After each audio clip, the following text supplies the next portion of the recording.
ओम श्री गणेशाय नमः। हरे कृष्णा, राधे राधे। मैं कुसुम सिंह छत्राणी आप सभी का अपने चैनल शिव शक्ति में हार्दिक स्वागत करती हूँ। आज मैं आप लोगों को शिव महापुराण के 13वां अध्याय की कथा सुनाने जा रही हूँ। सदाचार विवेचन।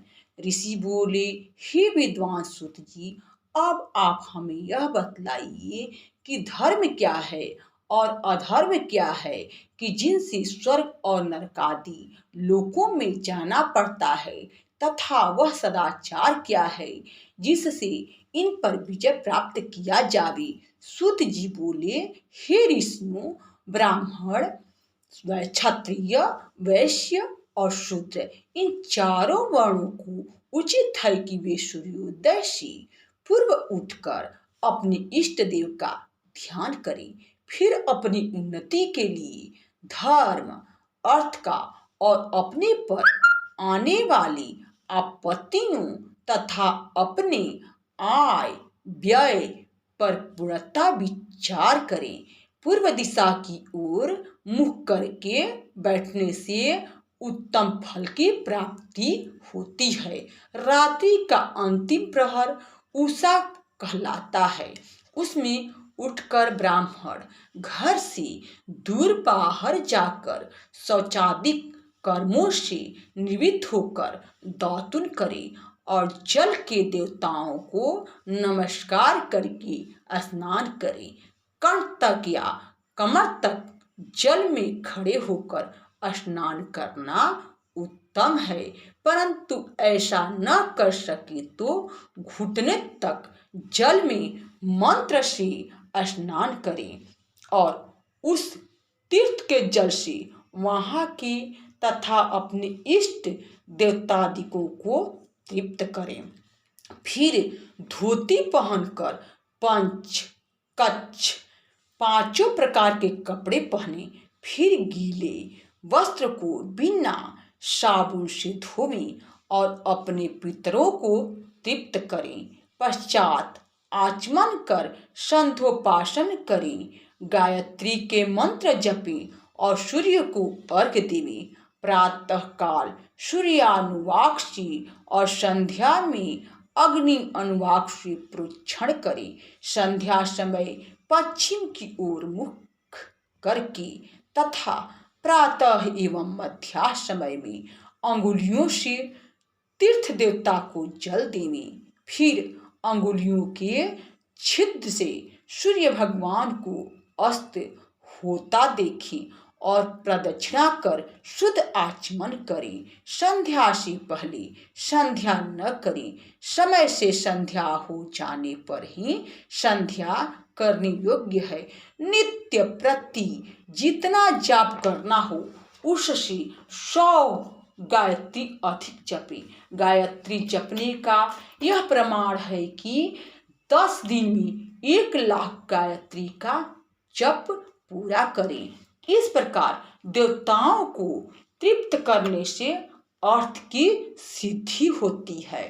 जीव और ब्रह्म को जानकर प्रणव का नित्य अभ्यास करें और यह समझें कि रुद्र भगवान ही तीनों लोकों की सृष्टि के रचयिता, स्थितिकर्ता और संहारता हैं। इस प्रकार उनमें ज्ञान, कर्म, मन और बुद्धि लगा देने से वे परमात्मा, भोग, मोक्ष और धर्म तो देते ही हैं, साथ ही ब्रह्म पद भी प्रदान करते हैं। ब्राह्मण को उचित है कि वह नित्य 1000 गायत्री मंत्र जपे।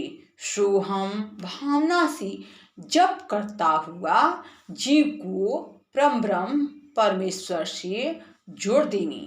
इस प्रकार 1000 बार का जप ब्रह्म पद और 100 का जप इंद्र पद देने वाला है, तथा इससे कमती बढ़ती जप अपनी रक्षा के लिए और ब्राह्मणों प्राप्त होने के लिए है, परंतु नित्य सूर्य के सम्मुख जप करना चाहिए। 70 वर्ष तक नियम पूर्वक ऐसा जप करे। फिर संन्यास ले। नित्य 12,000 ओमकार का जप और हिसाब करके महीने भर में 1.5 लाख का जप पूरा करे। कम न हो, तभी वह सच्चा सन्यासी है। जो इस प्रकार मंत्र ग्रहण करता है उसके सभी दोष शीघ्र ही दूर हो जाते हैं, अन्यथा वह रौख नरक में जाता है। ब्राह्मण को योग्य है कि वह सर्वदा ब्रह्म ज्ञान का अभ्यास करे। इससे धर्म और धन तो संचय होगा ही, यदि नियम पूर्वक उसके उपार्जन का यत्न करे। परंतु यह अपनी मनसा पूर्ण करने वाला गृहस्थों का धर्म है, क्योंकि धर्म से अर्थ, अर्थ से भोग और भोग्य से वैराग्य उत्पन्न होता है। परंतु विपरीत अधर्म से पैदा किए धन के उपभोग से मोह की प्राप्ति होती है। अतः धर्म 2 प्रकार का है, एक देह से, दूसरा धन से। धन से यज्ञादिक धर्म होता है और शरीर से तीर्थ स्नान आदि धर्म होता है। धन से धर्म और तप से दिव्य रूप की प्राप्ति होती है, किंतु निष्काम कर्म से शुद्धि और उसके पश्चात ज्ञान प्राप्त होता है। सतयुग के प्रारंभ में तप की ही प्रशंसा थी, किंतु कलयुग में धन की प्रधानता है। सतयुग में ध्यान से ज्ञान की प्राप्ति होती थी, त्रेता में तप से, द्वापर में भजन से, किंतु कलयुग में प्रतिमा पूजन से ज्ञान की उपलब्धि होती है। जो जैसा पाप पुण्य करता है उसे वैसा फल मिलता है।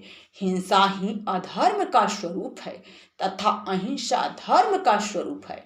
अधर्म से दुख और धर्म से सुख मिलता है। यदि कोई उत्तम ब्राह्मण को 100 वर्ष तक वृत्ति यानी जीविका खर्च देता है तो उसे ब्रह्मलोक प्राप्त होता है, तथा 1000 चंद्रायण व्रत करने से भी ब्रह्मलोक की प्राप्ति होती है। क्योंकि जब तक जिसका जो अन्न खाता है तब तक वह जो कुछ आत्मविचार, कीर्तन, श्रवण आदि करता है उसका आधा फल दाता को पहुंचता है। इसी प्रकार लेने वाले को चाहिए कि वह जो चीज ले उसका अंश या सभी स्थावसर दूसरे दिनों को दान करवाता रहे। वह तप करे या अन्य उचित साधनों से पाप संशोधन कर दे, अन्यथा वह रौख नरक में पड़ता है।